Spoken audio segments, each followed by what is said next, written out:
अयोध्या कांड को भगवान की युवा अवस्था कहा गया है। कौन सी अवस्था? युवा अवस्था। देखिए, अभी तक हम आप बाल कांड में चल रहे थे, भगवान की जन्म की लीला सुनी, विवाह की लीला सुनी, ये तो एक साधारण लीला हो गई। अब जो कथा प्रारंभ होने जा रही है, इस कथा में आपको सीखने के लिए मिलेगा। अगर आप अपने जीवन में इस कथा से आपने एक भी कोई शिक्षा अपने जीवन में उतार ली तो आपका जीवन सफल हो जाएगा। ये अब जो अयोध्या कांड में हम प्रवेश कर रहे हैं ना, ये संबंधों की कथा है। इस अयोध्या कांड से हमें ये शिक्षा मिलेगी कि हमें अपने जीवन में संबंधों का निर्वहन कैसे करना है, किस प्रकार से हम अपने जीवन में जो भगवान ने हमें संबंध बना करके दिए हैं, इनको हम किस प्रकार से निर्वहन करें, ये हमको शिक्षा देगी अयोध्या कांड। और खासकर इस अयोध्या कांड को ना, ये जो युवा पीढ़ी है इसको अवश्य सुनना चाहिए। क्योंकि देखिए, जो वृद्ध हो गए अब उनकी तो निकल गई, जितनी उनकी निकलनी थी आयु, अब तो कुछ दिन बचे, तो उसमें कुछ जो बदलाव कर सके वो करें। लेकिन युवा अभी उनके पास तो पूरी उम्र है। अगर उन्होंने इस अयोध्या कांड से शिक्षा ले ली तो उनका जीवन सफल हो जाएगा। उनको जीवन में परेशानियों का सामना नहीं करना पड़ेगा, संबंधों से उनको परेशान नहीं होना पड़ेगा। इसलिए ये जो अयोध्या कांड है, ये अपने जीवन में अवश्य सुनिए, और इसको सुनिए ही नहीं, बड़े ध्यान से समझिए। अभी तक हम आप लोग तो उत्सव में, आनंद में 4 दिन तक आनंद में रहे, कोई बात नहीं, लेकिन अब जो ये कथा प्रारंभ हो रही है, इसको ध्यान से सुनने और समझने की आवश्यकता है। और गोस्वामी तुलसीदास जी कहते हैं कि ठाकुर जी की कथा, भगवान का भजन हमें अपने जीवन में सदैव करना चाहिए, इससे कभी विमुख नहीं होना चाहिए। क्योंकि देखिए, ये भगवान ने जो हमें मनुष्य की योनि प्रदान करी है, ये बहुत बड़ा हमारे ऊपर उपकार किया है। क्योंकि ये इसी मनुष्य के जन्म में ही हम आप भगवान का नाम ले सकते हैं, अन्य कोई जन्म में भगवान का नाम नहीं ले पाएंगे। यही एक जन्म है जिस जन्म में हम भगवान का नाम ले सकते हैं। लेकिन हम आप अपने जीवन में इतने मस्त हो गए हैं कि जिसका नाम लेने के लिए आए हैं उसी का नाम नहीं लेते, उसी का नाम भूल जाते हैं। सबका नाम लेंगे लेकिन भगवान का नाम लेने में बड़ी कठिनाई लगती है। कहते महाराज समय नहीं बचता, क्या करें, इतना काम में उलझे रहते हैं कि भगवान का भजन करने का समय नहीं मिल पाता। क्योंकि हमने अपना व्यवहार ऐसा नहीं बनाया, अपना नियम ऐसा नहीं बनाया। हम आपने क्या किया, जो ये माया की वस्तुएं हैं उनको सारा समय दे दिया, और जिसको हमें समय देना चाहिए था उसको हमने नहीं दिया। क्योंकि हम लोग अभी अपने जीवन के मोल को जान ही नहीं रहे हैं। ये जो मनुष्य का तन मिला है, ये बड़ा अनमोल है। ये एक बार मिला है ना, तो इसका आप लोग पूरी तरह सदुपयोग करिए। इस अनमोल जीवन का दुरुपयोग मत करिए व्यर्थ की बातें करके, व्यर्थ के आलाप करके, व्यर्थ के प्रलाप करके इस जीवन को व्यर्थ नहीं करिए। क्योंकि ये बड़ा अनमोल समय है और बड़ा अनमोल जीवन है। इसलिए हम आपको इस अनमोल जीवन का सदुपयोग करना चाहिए। कि अनमोल तेरा जीवन यूं ही गंवा रहा है, अनमोल तेरा जीवन यूं ही गंवा रहा है, अनमोल तेरा जीवन यूं ही गंवा रहा है, अनमोल तेरा जीवन यूं ही गंवा रहा है। किस ओर तेरी मंजिल, हाँ, किस ओर तेरी मंजिल, किस ओर जा रहा है, अनमोल तेरा जीवन यूं ही गंवा रहा है।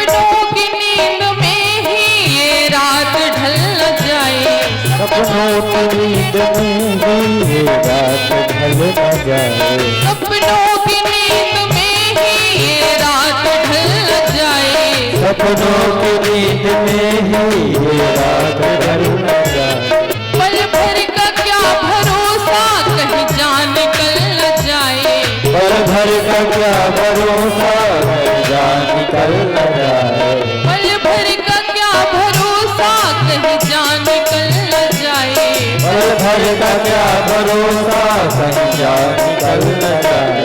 गिनती की है ये सांसें यूं ही लुटा रहा है, अनमोल तेरा जीवन यूं गवा रहा है, अनमोल तेरा जीवन यूं गवा रहा है।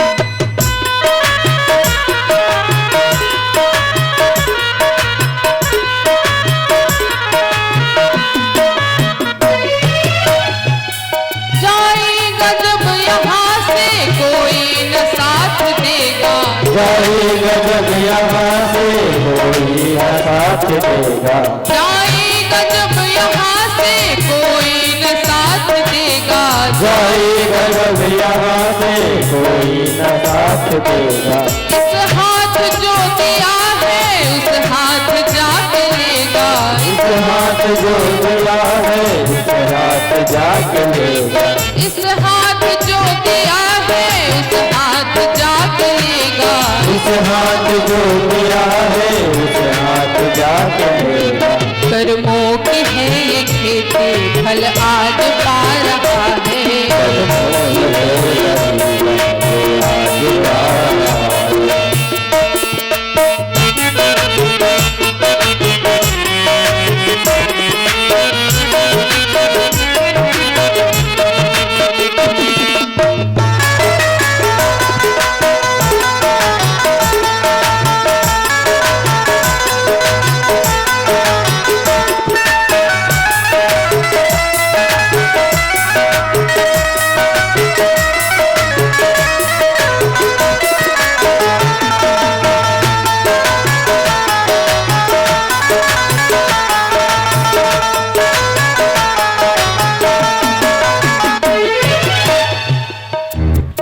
देखिए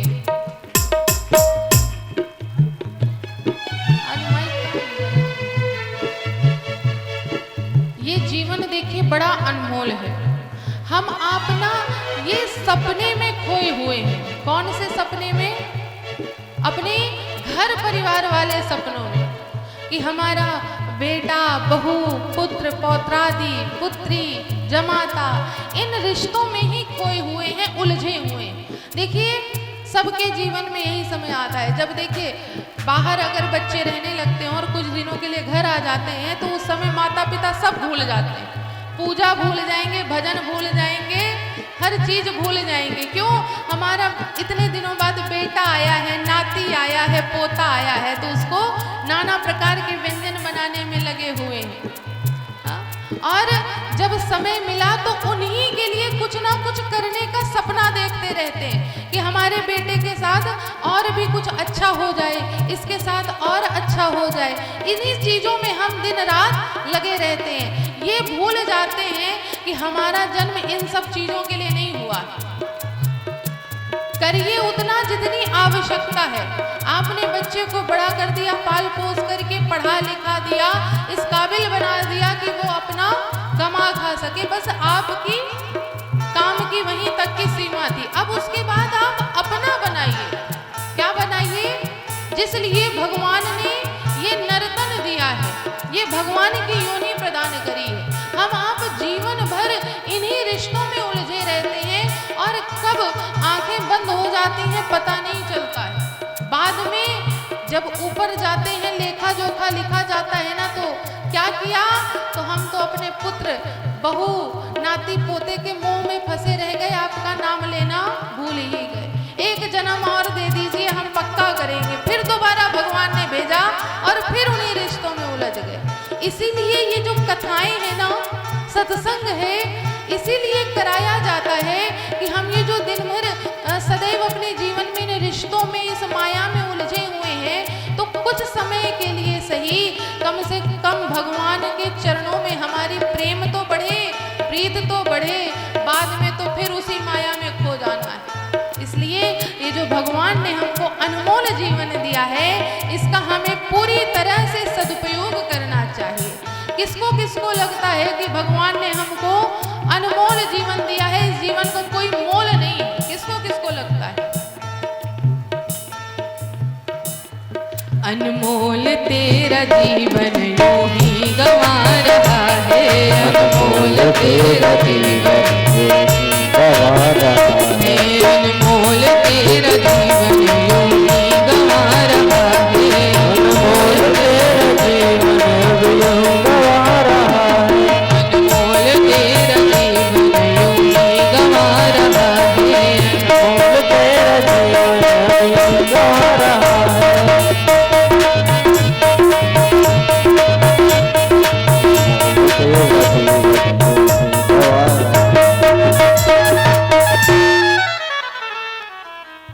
कथा में प्रवेश कर जाएंगे तो फिर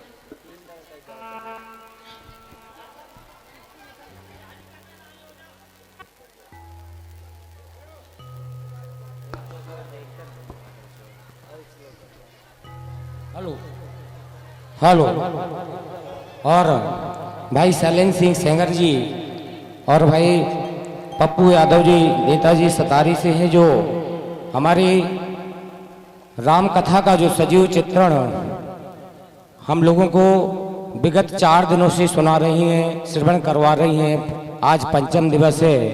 हमारी योगाचारिणी परम श्रद्धेय पूज्य दीदी राधिका वैष्णो जी को अंग वस्त्र धारण करेंगे हमारे ब्रिज गोपाल यादव और पप्पू नेताजी।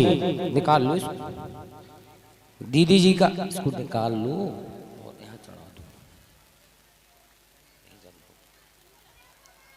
और साथ ही साथ हमारे बहुत ही ऊर्जावान व्यक्तित्व के धनी भाई ब्रिज गोपाल यादव जी, वरिष्ठ पत्रकार और जिला सचिव भी है समाजवादी पार्टी के, हमारी राधिका दीदी जी का यहाँ पर स्वागत सम्मान करते हुए सभी लोग तालियां बजा दें दीदी जी के सम्मान में।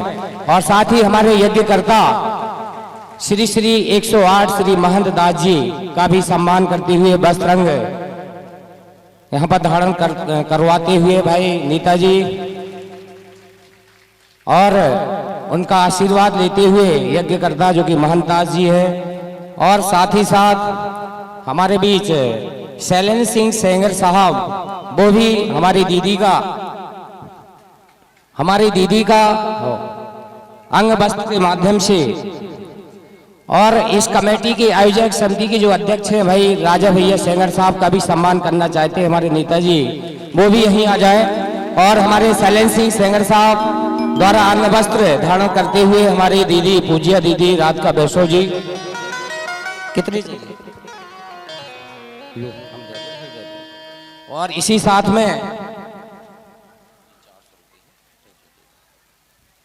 और ये बहुत अच्छी परंपरा है कि जो व्यासपीठ पर बैठे हुए हमारे परम श्रद्धेय पूज्य योगाचारिणी आदरणीय हमारी बहन राधिका वैष्णो जी के मुखार बिंद से जो अमृत रूपी वर्षा का रसास्वादन हम लोग निरंतर 10 तारीख से कर रहे हैं।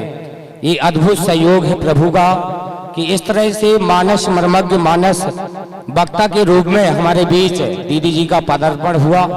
हमारा अहोभाग्य है कि ये राम कथा हम लोगों को और हमारे बीच इस आयोजक समिति के बड़े ही ऊर्जावान और साहसी और पूरी कमेटी को एक दिशा निर्देश देने वाले बड़े भाई राजा भैया सेंगर साहब का सम्मान करते हुए हमारे नेताजी और दीदी जी से आशीर्वाद भी लेते हुए हमारे आयोजक समिति के अध्यक्ष और यह कार्यक्रम संपन्न होता हुआ और सभी लोग अपनी अपनी जगह पर बैठे रहें और महाराज जी का भी सम्मान करेंगे हमारे बड़े भाई शैलेंद्र सिंह सेंगर साहब अंग वस्त्र के माध्यम से। और सभी लोग तालियों की गड़गड़ाहट से सम्मान में बजाते रहें। यज्ञकर्ता श्री श्री 108 महन दास जी महाराज, सॉरी महात्मा दास जी महाराज, जो कि उन्हीं की परिकल्पना है कि यज्ञ होना चाहिए बौरा और सतारी में। तो बड़ा ही ऊर्जा और लगन के साथ दोनों गांव का अद्भुत मिलन और सहयोग भी अद्भुत रहा दोनों गांव का, और तभी जाके यह असंभव कार्य हम लोगों को बड़ा ही आसान और संभव हो गया। और ये बच्चा छोटा नन्हा बच्चा है, ये नाम नहीं ले पा रहा है अपने पिताजी का और अपना स्वयं का। जिस भी महान भाव का ये बालक हो वो यहाँ मंच पर आ जाए और बच्चे को इस तरह, क्योंकि अपनी कथा में इतना लीन नहीं होना है, कथा भी सुनना है, साथ में अपनी जो संपत्ति है उसका भी ध्यान रखना है, अपने बच्चों का भी ध्यान रखना है। बोल दे श्री आनंद कंद भगवान की जय हो। भाई देखिए, आप लोग कथा सुनिए लेकिन अपने अपने बच्चों का ध्यान रखिए, कहीं इधर उधर देखिए रोड बगल में ना चले जाएं। तो अपने बच्चों का ध्यान देते रहा करिए कि बगल में बच्चा बैठा है कि नहीं, क्योंकि बच्चों को कुछ नहीं पता, वो तो उठ करके कहीं से कहीं चले आएंगे। कल भी एक बच्चा खो गया था। तो अपने बच्चों का थोड़ा सा ध्यान रख करके कथा को श्रवण करेंगे कि पता चले आज आए थे ठाकुर जी की कथा सुनने के लिए, अपने ही घर के ठाकुर जी को खो गए आ गए। तो ऐसा न किया जाए। बोल दे श्री आनंद कंद भगवान की जय हो। अब गोस्वामी तुलसीदास जी अयोध्या कांड में प्रवेश करते हैं। और अयोध्या कांड में गोस्वामी तुलसीदास जी ने कहा कि जब से भगवान राम ब्याह करके घर आए हैं तब से अयोध्या में नित नए नवीन मंगल गान गाए जा रहे हैं, मंगलाचार हो रहे हैं। उसी क्रम में अब अयोध्या वासियों के अंदर ना एक लालसा जागृत हो गई, एक कामना। देखिए, व्यक्ति की जब एक कामना पूरी हो जाती है उसी समय पर व्यक्ति के अंदर दूसरी कामना जागृत हो जाती है। ये हमारा आपका स्वभाव है कि एक कामना भगवान ने हमारी पूरी कर दी तो उसके तुरंत बाद दूसरी कामना आ जाती है। अगर व्यक्ति के पास साइकिल नहीं है तो पहले वो भगवान से कहेगा एक अगर साइकिल हो जाती तो आपकी बड़ी कृपा होती। ठाकुर जी ने साइकिल दे दी, कृपा कर दी। अब साइकिल के बाद व्यक्ति के अंदर तुरंत लालसा आ गई, कामना आ गई कि अगर मोटरसाइकिल हो जाती तो ये जो साइकिल में पैर चलाने पड़ते हैं, पैडल, बड़ी मेहनत लगती है गर्मी में धूप में, तो अगर मोटरसाइकिल मिल जाती तो बढ़िया सेल्फ से स्टार्ट करते और तुरंत जहां 10 मिनट में जाना है वहां 2 मिनट में पहुंच जाते। ये दूसरी कामना आ गई। ठाकुर जी ने वो भी पूरी कर दी। उसके बाद जब बगल से 4 पहिया निकली, ये तो बढ़िया गर्मी में इतना एसी का आनंद लेते जा रहे हैं, अगर मेरे पास भी एक छोटी सी गाड़ी 4 पहिया हो जाती मैं भी आराम से आनंद से चल रहा। भगवान ने वो भी इच्छा पूरी कर दी। अब दूसरी इच्छा जागृत हो गई, ये गाड़ी थोड़ी सी छोटी है, थोड़ी बड़ी गाड़ी हो जाती तो इन इच्छाओं का, इन कामनाओं का कभी अंत नहीं हो सकता।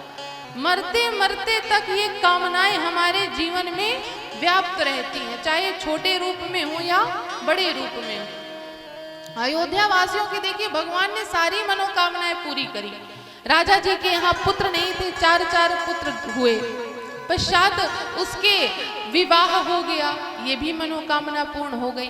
अब अयोध्या वासियों के अंदर एक नई कामना उत्पन्न हुई कि अब राम जी का विवाह हो गया, तीनों भाइयों का विवाह हो गया। अब राजा दशरथ जी अपने जीते जी अगर राम जी को युवराज पद पर बिठा देते तो आनंद आ जाता। ये अयोध्या वासियों के अंदर एक नई कामना का उदय हुआ। उसी समय राजसभा में एक घटना घटित हुई। क्या घटना घटित हुई कि एक समय सब सहित समाजा, एक समय सब सहित समाजा, एक समय सब सहित समाजा,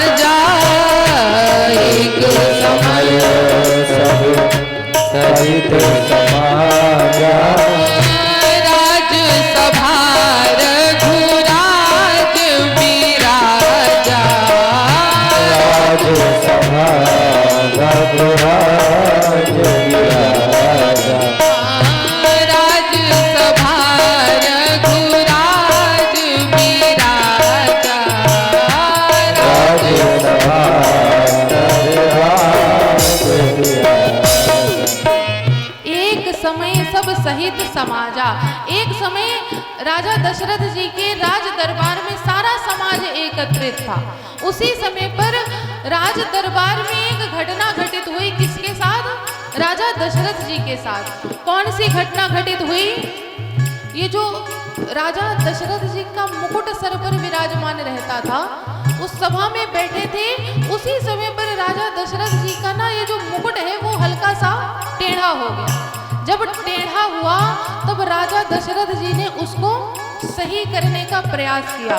हाँ, राहु स्वभाव मुकुट कर लीधा, राहु स्वभाव मुकुट कर लीधा, बदन विलोकी मुकुट सम कीन्हा, बदन विलोकी मुकुट सम कीन्हा। जैसे ही दशरथ जी का मुकुट टेढ़ा हुआ तो राजा दशरथ जी ने अपना मुकुट सुधारने के लिए दर्पण देखा। यहाँ पर देखिए, राजा दशरथ जी ने ना कोई साधारण दर्पण नहीं देखा जो हम आप देखते हैं रोज दिन में 8 बार 10 बार, वो वाला दर्पण नहीं देखा। यहाँ पर राजा दशरथ जी ने अपना जीवन रूपी दर्पण देखा। अर्थात जो राजा दशरथ जी ने अपना जीवन जिया है उस दर्पण को देखा कि मैंने जो जीवन इतने दिनों तक निकाला वो कैसा जीवन था, मैंने उस जीवन में क्या किया। और ये सदैव व्यवहार बनाइए कि कभी जब समय मिले ना एकांत में तो अपने जीवन रूपी दर्पण को अवश्य देखा करिए। इससे पता चलेगा आपको कि हम सही दिशा में जा रहे हैं कि गलत दिशा में जा रहे हैं। हमें दूसरों की बातों में नहीं आना है कि हम बहुत अच्छे हैं, हम बड़े सुंदर हैं, हम बड़े धर्मशील हैं, हम बड़े मर्मज्ञ हैं, हम बड़े विद्वान हैं। हमें दूसरों के कहने में नहीं जाना है। हमें अपने आप को देखना है, अपने आप को समझना है, आत्मचिंतन करना है कि सामने वाला जो कह रहा है क्या वो सही है, क्या मैं इस प्रशंसा का पात्र हूँ या नहीं। दशरथ जी ने भी यही किया है। सारी सभा कहती है राजा जी आपके जैसा आज तक कोई राजा नहीं हुआ। तब दशरथ जी ने कहा कि ये जो सभा कह रही है क्या मैं इस बात का, इस प्रशंसा का पात्र हूँ या नहीं हूँ। तब राजा दशरथ जी को समझ में आ गया कि मुझसे सभा क्या कहना चाह रही है। हाँ, श्रवण समीप भय सित केशा, श्रवण समीप भय सित केशा, श्रवण समीप भय सित केशा, श्रवण समीप भय सित केशा, मनहु जरठ पन अस उपदेशा, मनहु जरठ पद श्रवण समीप भय सित केशा। अर्थात जो कानों के पास के बाल है ना, ये जो हमारी कनपटी होती है, जब व्यक्ति की चौथी अवस्था आ जाती है, वृद्धा अवस्था, तो हमारा शरीर बता देता है कि अब ये काम करने के काबिल है कि नहीं है, कार्य करने योग्य अब ये शरीर बचा कि नहीं। ये हमारे कान के पास के बाल बताते हैं। जब ये सफेद हो जाए तो समझ लीजिए कि अब वृद्धा अवस्था हमारी आ गई। लेकिन आजकल तो छोटे छोटे बच्चों को भी बाल सफेद होने लग गए। बेचारा 10 साल का 12 साल का बच्चा होगा, उसके भी बाल सफेद हो गए। दूसरों की क्या कहें, हमारे खुद के बाल सफेद हो गए। आजकल देखिए ये सब खाद्य पदार्थों की देन है। केमिकल का जो हम लोग आप प्रोडक्ट लगाते हैं, पदार्थ लगाते हैं अपने बालों पर, चेहरे पर, ये सब उसकी देन है। तो इससे मत समझिए अब आजकल जो संकेत था वृद्धावस्था बताने का वो तो अब चला गया संकेत। लेकिन पहले जब व्यक्ति अनुभव कर लेता था कि अगर हमारे कान के पास के बाल सफेद हो गए, उस समय पर व्यक्ति अपनी सारी जिम्मेदारी अपने पुत्र पौत्रादियों पर दे करके स्वयं भगवान का भजन करने लग जाता।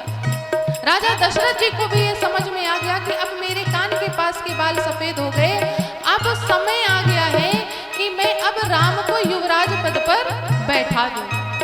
हाँ नृप युवराज राम कह देहु, नृप युवराज राम कह देहु, नृप युवराज राम कह देहु, नृप युवराज राम कह देहु,